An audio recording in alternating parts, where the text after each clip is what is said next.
Hey guys, this video gonna show you about immobilization of biological sensing elements. The basis of a biosensor is the close contact between microorganism and the transducer. The definition of immobilization is the technique used for the physical or chemical fixation of biosensing elements onto a solid support or matrix or membrane in order to increase their stability and make possible their repeated or continued use. There are 5 methods in immobilization. The first method for immobilization is adsorption. There are 4 methods for adsorption. The first one is static process. Static process is the immobilization of support by allowing enzyme solution to contact with support without stirring. The second method is dynamic batch process. The support are placed in enzyme solution and mixed by stirring. The third method is reactor loading process. The support is in the reactor. The enzyme solution are done to reactor with continuous stirring. The fourth method is electrode position process. The support are placed near to the electrode in enzyme bath. The enzyme are migrated and deposited to the support under electric field. The interaction involved in adsorption are ionic interaction, hydrogen bond, and van der Waals. The support used for adsorption is either mineral, organic, or modified sapphirus and ion exchange resins.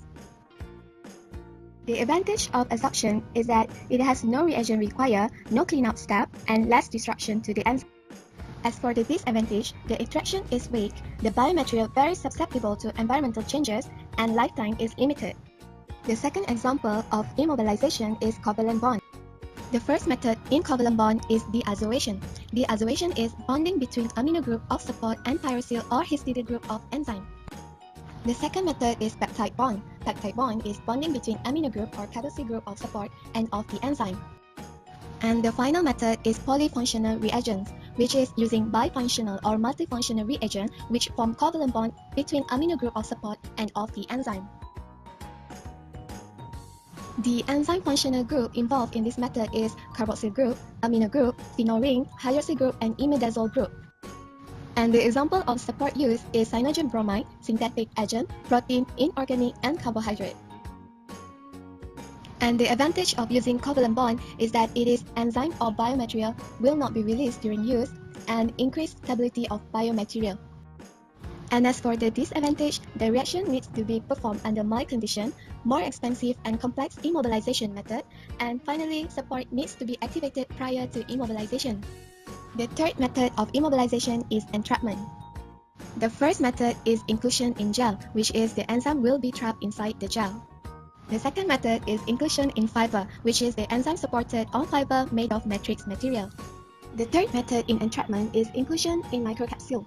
Enzyme capture microcapsule formed by monomer mixtures such as polyamine. The example of matrix used for entrapment are cellulose triacetate, polyacrylate gel, gelatin, carrageenan, alginate, and agar. The advantage of entrapment is that it is simplest method for biomolecule immobilization and also gentle method that requires no chemical modification and only mild reaction condition is applied, thus minimizing loss of bioactivity. The disadvantage of entrapment includes large barriers created inhibiting diffusion of substrate. This slows the reaction, hence will decrease response time of biosensor, lowers the sensitivity, and lowers the detection limit. Leakage of enzyme through pores, loss of bioactivity through the pores in the gel. The next type for immobilization is cross-linking.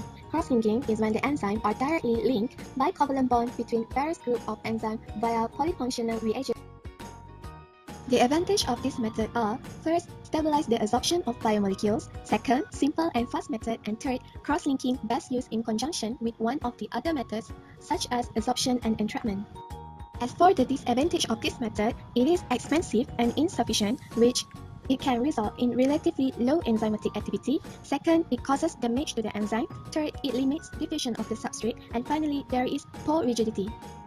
Microencapsulation is another method for immobilization. This method involves the enzyme which is enclosed in membrane capsule which made up semi-permeable membrane.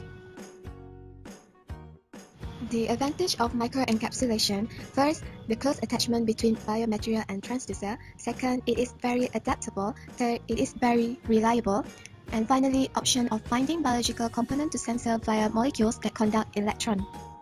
The disadvantage for this method: first, the attachment is weak, thus leaching of enzyme from support. Second, encapsulated biomaterial very susceptible to environmental changes. Third, suitable for short-term investigation, lifetime limited. So let's recall what we have learned. What is the main type of method for immobilization? There are 5 types of immobilization. First, adsorption. Second, covalent bond. Third, entrapment. Fourth, cross-linking. And finally, encapsulation.